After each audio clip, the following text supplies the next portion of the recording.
I spotted an old deck board in the discard pile, headed straight for the skip. It was a sorry sight, dull gray, deeply cracked along the grain, brittle and parched like weathered driftwood washed ashore after years at sea. Most people would glance at it and immediately write it off as finished, ready for the trash. But I decided to give it one last chance. In a simple glass jar, I combined just 3 everyday ingredients and gave it a quick 30-second shake. Using an old rag, I wiped the mixture on. Within about 10 minutes, the transformation was astonishing. The lifeless gray oxidized layer vanished, the rich natural grain re-emerged, and the wood suddenly looked fresh, vibrant, and straight from the lumber yard. Total cost of materials for that batch, roughly $2, or less if you already have some of the items on hand. Stick around until the end because I'll share a completely different second recipe, one tailored specifically for indoor wooden furniture and costing around $5 per batch. It's a totally separate formula, and I'll clearly explain why you must never use the outdoor version indoors. It can leave dark, gummy stains that are nearly impossible to remove and will permanently damage the piece you're trying to revive. 2 proven recipes, 2 distinct applications, 1 outdoor, 1 indoor, all in a single guide. Let's dive in. You already know what happens to wood exposed to the elements year after year. Over 2 or 3 summers, that silvery gray patina slowly creeps across fences, decks, and garden furniture. The surface turns rough and splintery, catching on your hand like sandpaper. The grain checks open wider, cracks deepen, and the entire piece starts to resemble something ancient unearthed from the ground rather than crafted by human hands. This isn't rot or decay in the traditional sense, it's severe dehydration combined with surface oxidation. When the tree was living, its fibers were saturated with natural oils and resins that the tree produced for protection. Once cut, milled into boards, and installed outdoors, those protective compounds are gradually stripped away by relentless UV rays from the sun, alternating rain, freeze-thaw cycles, and wind. The fibers dry out, lose flexibility, the surface oxidizes, turns gray, and the wood appears lifeless. Oh, the good news? The wood isn't truly dead, it's simply thirsty. What you're about to make is a nourishing, penetrating treatment that rehydrates the fibers from within, restores color and depth, and provides long-term protection. The magic comes from 3 carefully chosen ingredients, each with a precise role. Boiled linseed oil.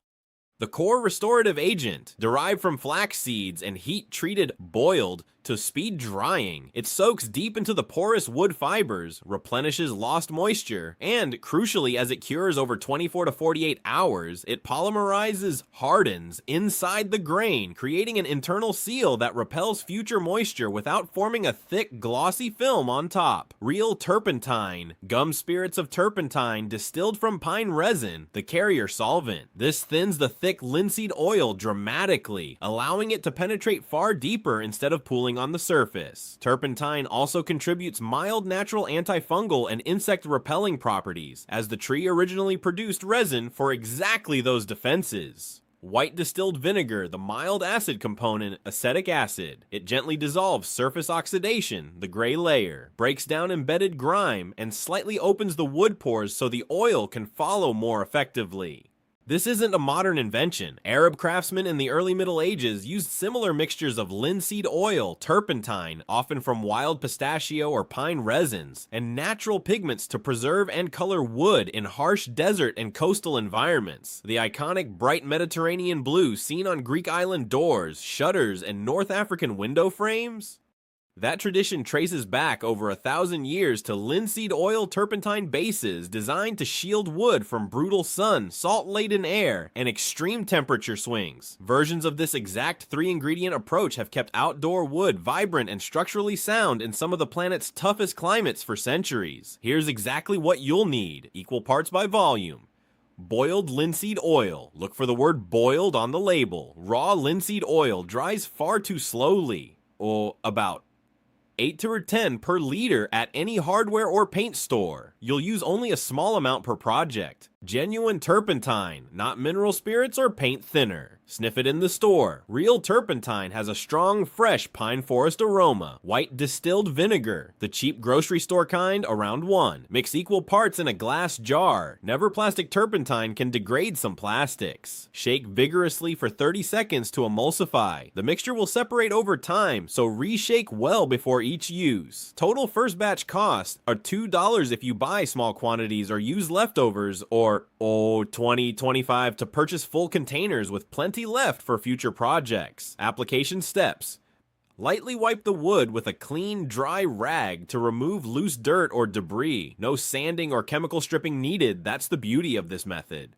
For dramatically better penetration, warm the mixture first. Place the sealed jar in a bowl of hot, not boiling water for 10 minutes until it's warm like bath water. Warm oil has much lower viscosity, so it flows deeper into the grain. Traditional wooden boat restorers and serious woodworkers consider this heating step essential for severely weathered timber. The difference in absorption is striking. Apply generously with a cotton rag, old brush, or even your gloved hand, working strictly along the grain direction. Weathered wood is extremely absorbent. It will drink the mixture eagerly. You'll see the gray begin to lift and the grain darken almost instantly as the vinegar works and the oil soaks in. Let it penetrate for 10-15 minutes. Wipe off all excess thoroughly with a clean, dry rag. This step is critical. Any oil left sitting on the surface will cure into a sticky, dust-attracting film. Keep wiping until the surface feels completely dry to the touch. Patience here makes or breaks the final appearance. Allow 24 hours for curing. For very sun-damaged or cracked wood, apply a second coat after the first has dried. The improvement jumps from nice to remarkable. One crucial safety warning: linseed oil-soaked rags can spontaneously combust as the oil oxidizes and generates heat. Never bunch them up, stuff them in a trash bin, or leave them piled indoors. Spread used rags flat outdoors in a single layer to air dry completely. This can take days. Once fully dry and hard, dispose of them safely. This recipe is ideal for outdoor surfaces only: decks, fences, garden furniture, siding, sheds, anything exposed to weather. Now for the indoor version, do not use the outdoor recipe inside. Why? The combination of linseed oil and acetic acid from vinegar can polymerize into a dark, gummy residue on finished or semi-finished interior wood. Furniture conservators, including those at major institutions, have documented that this mixture often creates stubborn, disfiguring stains that are extremely difficult to reverse without aggressive sanding or refinishing. The indoor formula is gentler, more elegant, and produces a warm, hand-rubbed sheen that's hard to beat. Equal parts pure tung oil and beeswax, plus just enough real turpentine to make a soft, spreadable paste. Roughly 1 part turpentine to 2 parts total of the other two. Tung oil pressed from the nuts of the tung tree, native to China, has been a prized wood finish in Asian cabinet making for over 1,000 years. It penetrates deeply, cures to a durable yet flexible film inside the grain, and develops a rich, natural luster. Beeswax adds a soft, protective surface seal and imparts that beautiful depth and subtle glow characteristic of heirloom furniture. To make it, gently melt the beeswax in a double boiler or a jar set in hot water. Never direct heat risk of fire. Stir in the tung oil until fully blended. Add the turpentine gradually until you reach a creamy paste consistency. Let it cool. It will thicken into a soft balm. Apply with a soft cotton cloth, rubbing into the grain. Let sit 10 minutes, then buff off excess with a clean cloth using light circular motions. The friction from buffing warms and slightly remelts the wax, driving it deeper for better protection. 1 coat often revives most pieces. 2 coats on raw or very dry indoor wood. Tables, chairs, cabinets, floors can produce museum quality results. Cost about $5 per batch, with ingredients that last through many projects. Low odor, minimal fumes, and food safe once cured, perfect for surfaces that get touched, sat on, or used for dining. Both recipes echo centuries-old traditions. Long before big box stores stocked endless shelves of branded deck restorers, furniture polishes, and $2,000 professional resurfacing jobs, everyday craftsmen, farmers, and cabinet makers mixed simple oils, resins, and waxes in their workshops. These treatments kept wood alive, flexible, and beautiful, using what was readily available and affordable. Your grayed out deck doesn't care if the treatment comes from a fancy labeled bottle or a humble jar. Your antique dining table doesn't read ingredient lists. They only respond to whether they've been properly nourished. Whether your project is a sun-bleached deck begging for revival, a tired piece of heirloom furniture, or you're simply someone who enjoys restoring things yourself for pennies instead of hundreds or thousands these methods deliver, now you have the knowledge. Go bring some wood back to life. Take care, and see you next video.